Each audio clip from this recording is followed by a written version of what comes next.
Hello, and welcome back to another episode of Critical Reactions with your host, Bryan. We're going to continue on, check out another special selection before wrapping the day up. That's where one of you tell me exactly what it is I need to check out. Today's special selection comes at us from Bratislav, Throwing Muses, Honeychain. That's what we're going to check out. This comes off of the Real Ramona album from 1991. Let's dive in and see what Throwing Muses is bringing to the table today.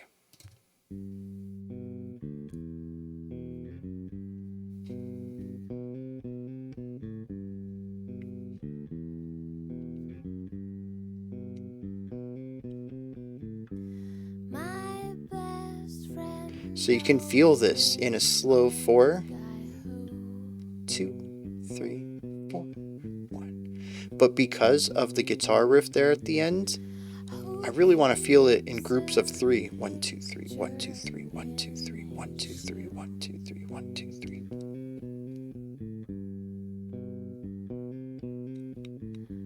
He takes it out after a spell.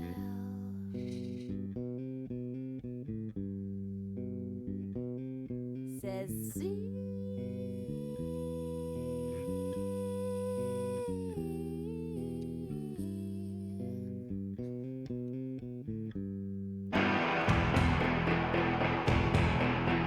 That kind of scared me.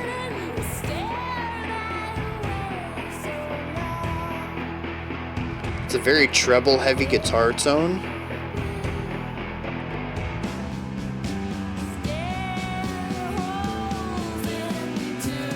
Beautiful little bass lick.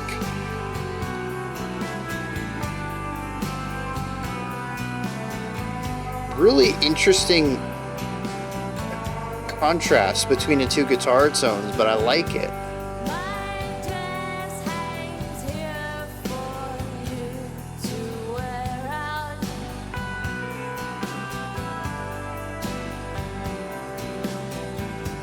Why does this song feel like sinking?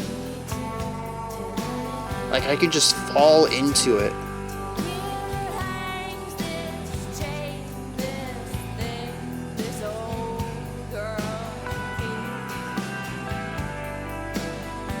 Oh, we got the triplet feel on the hi-hat ride cymbal. 1, 2, 3, 1, 2, 3, 1, 2, 3.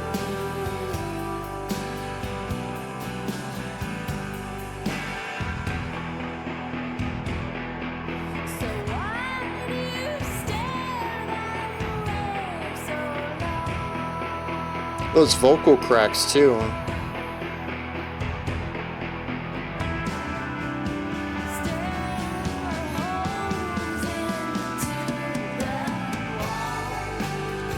Oh, I don't think it was vocal cracks actually. It was just a constant fluctuation between being breathy and being full-bodied.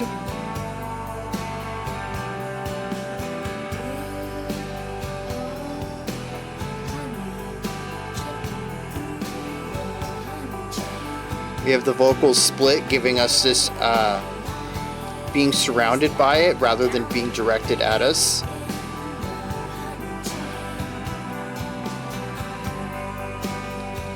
Constant triplets from our left guitar.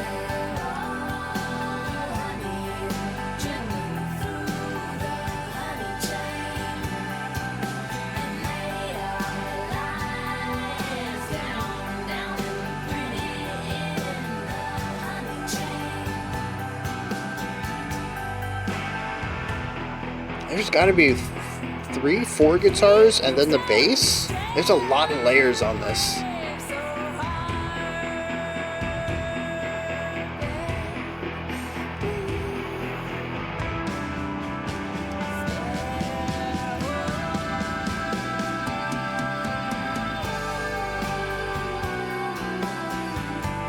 It's interesting to hear her hold out these very undynamic notes. It's a very sharp contrast to everything else.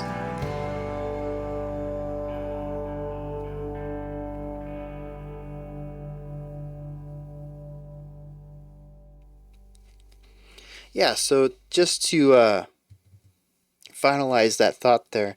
Right before the end, I don't know what the word was, but the final syllable was and we have the left guitar playing the same note over and over, just giving us this da da da da da da da da da da da da. We have the bass, who's doing this walking bass line idea, rising and falling pitches. We have the chords constantly being strummed over here on quarter notes. There is some triplet feeling, higher pitch guitar, like left upper side, something like that.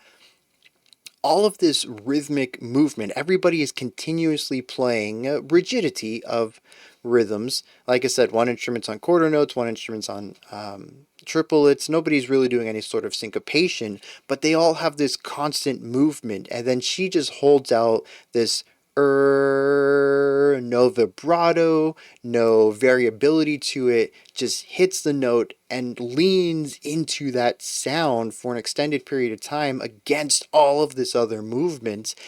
And it sounds awkward almost. There's so many dynamic things going on, and she decides to be this one static component in a way that no instrument had really done up to that point. It drew a lot of attention to that one note. I find that to be really interesting, and I don't know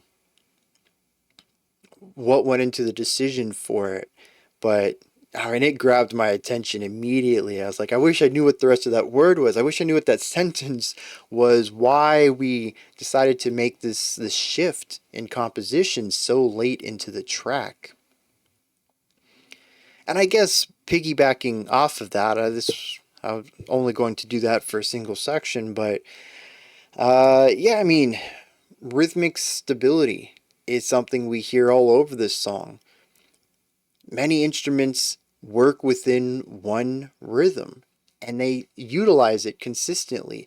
The chords are pretty much quarter notes for the entire song. Anytime there is any sort of lead, melody, or movement that is on instrument, it tends to be on the triplets.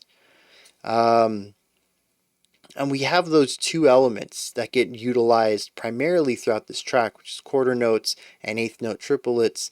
But the instruments, when they play an idea, they stick with it. Again, there's no syncopation, there's no changing of rhythms. The mildest version that we see in here is going from quarter notes to the eighth note triplets at the beginning of the song. It's what gave me that polyrhythmic feel to begin with, how I said we can count it in a slow 4/4 or a faster 3/8, or I would probably count it as 6/8 because 3/8 is a strange time signature.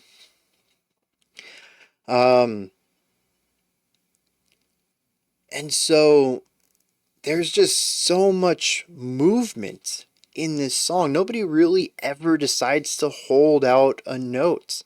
The bass, the guitars, the drums, there's always movement going on.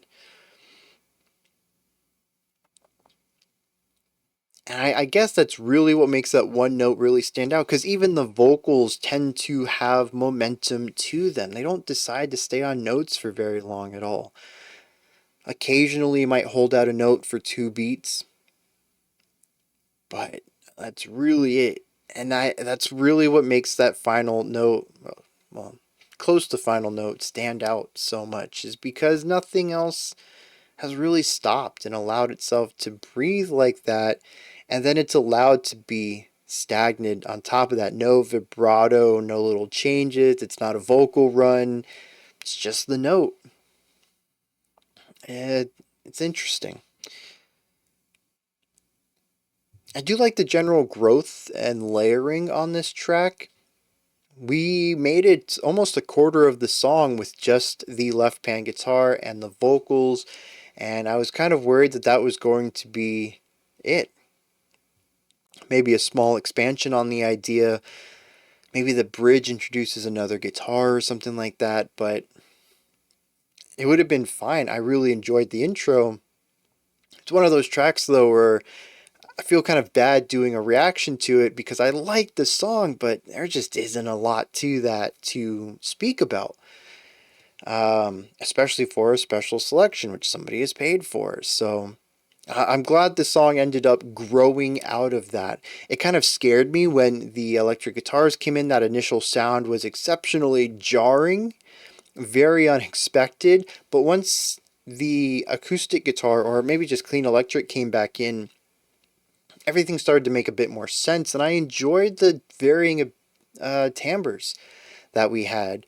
And in a lot of rock and metal, both of the guitarists, if there are two, tend to sound or can sound very similar. And something like this, there's, like I said, there's like three or four, maybe five guitars going on in here, and they're all wildly different in tone. I can pick them all out, not just in their placement. Yes, the super gritty, like shoegaze style guitar is typically off to the right. However, we do get the double at times when they get for that really heavy dun dun dun dun dun dun dun, like coming in from the outro, from the intro into the meat of the song, but it's primarily off to one side. So it's really easy to locate if I need to. And the same is similar for everyone else. We have the basic triplet idea over here on the left. We have the melodic concepts, usually higher pitched, left and higher. The pitch kind of gives that illusion of being placed higher in the mix. The bass is always center. It's always lower down in tone. You can usually find it moving around down there. Everything has its placement, but still everything sounds unique too. If they all got smashed into the same area and were mixed in a way that gave everybody a little bit of space to be heard, not overlapping sounds, I'd still be able to pick them all out. That's just how unique their tones are. And I really love that. There's a strong element of timbral orchestration to that. I don't know if that's a phrase. If not, I'm coining it. It's the combination of tones of instruments, because orchestration or instrumentation tends to refer to the instruments utilized. But here we have 3 to 5 guitars. That's not a lot of different instruments, but they all sound so wildly different. Um, and I like that. It allows the song to have personality, it allows the band to have personality, and it allows the song to feel more dimensional. And that's really nifty for this next part I want to talk about, which is the raw layering going on. By the end of the song, like I mentioned, so many guitars going on. They're all doing their own things. The bass is also present as a moving idea. The drums are carrying these polyrhythmic ideas, some instruments emphasizing every other beat, some emphasizing every beat. We have triplets thrown in there at times. I mentioned the ride cymbal at that one point was carrying the threes, while the snare was emphasizing 2 and 4, so we had a little polyrhythm going on there. We have the vocal melody, and then we also have these melodic ostinatos or guitar riffs going off with this guitar off to the left and top. Or the moving bass line, sometimes walking, sometimes more melodic. And there's constant melodic information coming out that I'd almost wager to say we hit some counterpoint somewhere in here. I don't think it was a consistent element. It was a lot of the song's foundational or ornamentation, but I do think we did hit what I would call two uh, simultaneous melodies. And it's all of these layers that make the song sound so complex. What I find intriguing about this song in particular is that it doesn't end up sounding very complex at all.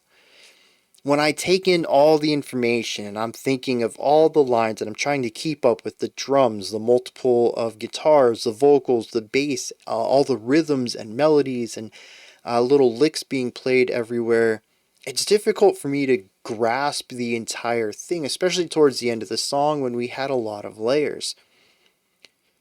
What every instrument individually is doing is rather simple, but when it all comes together, there is a lot of complexity to it and a lot of information stuffed into such a small song. And I find it really interesting that something as complex as this ends up being so palatable. It is really easy to listen to. even with the polyrhythms, even with the multiple layers, even with the counterpoint, even with the fact that nobody really stops moving. Everyone's always constantly pushing towards the end of the track. It's a very palatable listen. And I wonder how much of that has to do with what's in the spotlight. Everything's pushed out to the sides other than the bass and the drums, which, I mean, that's pretty standard, but we also get some very important information there. We get rhythm and we get harmony. We hear the chords from the bass. The guitar's off to the side. Yes, we get chords from the electric guitar over here, and we have some ornamental stuff that embellishes over here. But what we really need, harmonic information, rhythmic information, and melody, is all center panned right in front of you. Everything else is texture. You don't have to worry about it. And so the important information is there, and then you have your vocals. And if that's all you want to focus on, it's a really simple song to digest, but it sounds fun. You can't totally ignore all of the extra parts, but you can disregard them a little bit. And I think that's what really makes it easy, but also we have the vocalist here who has this wild effortlessness to her delivery despite being a very involved vocal part. I'm curious how much of this is just gut. This is who she is. She doesn't have to think about doing it. This is just how she sings. But as I mentioned in the middle of that reaction, there's a lot of fluctuation in her delivery. She is constantly shifting from something very full-bodied to something very light and wispy and airy. And it's this constant flow. It's not even like one word is this way or one sentence is this way. She might hold out a note for a couple beats and go from something full-bodied back to a whisper into something full-bodied again within that syllable, just holding it out for a couple of beats. It is really impressive to hear this type of air control without dipping volume, really. Some of that, I wager, is production, ensuring that anything that might have been recorded a bit quiet can still be heard. But I mean, a lot of that is going to be in her air control, not allowing the air pressure to correlate to volume differences. It's one of the first things I learned as an aerophone player, is how to retain air pressure even when I'm playing quietly, and how to maintain proper air pressure even if I'm trying to play loud, so that I can retain my ability to play long sections, whether I'm playing quietly or I'm playing loud, that everything still sounds good and that I don't wind myself quicker because I'm trying to do something different. And I'm sure as a vocalist, she goes through many of the same things. And it's just really, really impressive to listen to this person move between all these different vocal delivery types and just make it sound so effortless. I'm completely blown away from it. There's something very, what's the word when you can't look away from something? It just grabs your attention, and her vocals do that. I don't think it's the melodies themselves. It's not what is on paper. It is 100% how she performs it. It's just very ensnaring. Maybe that's not the best word. It captures the imagination, I suppose. I don't know. What is this word I'm thinking of? I don't know. I'm going to look up some lyrics. Maybe I'll do a quick dictionary search, see if I can't find the word I want. But, yeah, lyrics. So the word I was thinking of is captivate, although enthrall would have been good as well. As for the lyrics, dude, I don't know if this is like a 90s thing that I'm just not privy to, maybe some slang, but this song makes no sense to me. The first verse says, "My best friend knows this old guy who keeps a picture in his shoe. He takes it out after a spell, says, see? Dot, dot, dot." Like, I believe there's an end to that sentence. It's just not explicitly stated, it's implied, but I don't see what. The chorus then skips to, shouldn't stare that way so long, stare holes into the wall. Now this chorus does have minor variations. The second time through it says, why do you stare that way so long, stare holes into the wall? And the final outro says, please don't stare that way so hard, stare holes, ... implied, into the wall. I really thought that this was going to be the theme. I don't know what the theme was, but that it's a song about gawking at stuff. Maybe at things in particular. I was hoping that the verses might shed some light on that, and they don't. Whatever this picture is that the old guy has, we're immediately told not to stare at it too long. Or at least not stare that way too long. I don't know what that way is. Verse 2 then says, my dress hangs here for you to wear out. I walked in beauty too until I met you. Here hangs this chain, this thing this old girl keeps. We got it easy. And it makes sense on the surface, in isolation, but what does that have to do with the old guy and the picture? What does that have to do with staring at things? The bridge ditches all of this for something completely different. It says we're all honey, dripping through the honey chain, and lay our lives down and pretty in the honey chain. And I don't know what a honey chain is. It's not hyphenated. It is two words. I am going to interpret it as a phrase, but maybe honey is the slang. What could it... Sweetness? A chain of good things? We're all honey dripping through the chain of good... I don't know. And of course, after this confusing bridge of being honey dripping through the honey chain, we return back to the chorus. Please don't stare that way so hard. And I honestly have no idea. Like I said, maybe it's a 90s thing. I'm missing out on some context here. I'm missing out on some slang, some alternate uses of these words. I have no idea. But this song lyrically makes no sense to me, and I would really love it for somebody to have some authorial intent on this. Maybe if the band jumped into the comments, the lyricist, and was like, oh, this is what it was about. I'd love that. Maybe there's an interview somewhere, online, in text, in a book. Maybe take a picture of the book. I don't know. With their interpretation, what the words mean to them. I'm really curious about that. But also, these are just my thoughts on this track. What are yours? Do you have an interpretation on these lyrics? How any of that might fit back to the song, sort of the carefree lightness of it all mixed with some of the heavier ideas and the general layering of it all. Put any of that stuff down in the lyrics. Maybe you have your own thoughts, opinions, and perspectives about it, completely different than any of the topics I brought up. Toss that down there as well. Above the comment section in the description box, you'll find a link to Linktree. Takes you here. You can find links to my music, ways to support the channel, a link to the Discord server, and so much more. Above that, if you could, like, subscribe, and ring the bell. I greatly appreciate all three of those. That wraps it up for today, but I'll be back tomorrow, 5 p.m. Eastern Standard Time, 9 p.m. UTC as usual. We're going to continue on with this two-parters theme, exploring two songs. One of them has part 1 in the title, the other has part 2. We explore them in isolation and see how they work together. Until next time, remember to be critical, not cynical, of the music you listen to, and have a fantastic morning, afternoon, or evening, whenever you choose to watch my videos.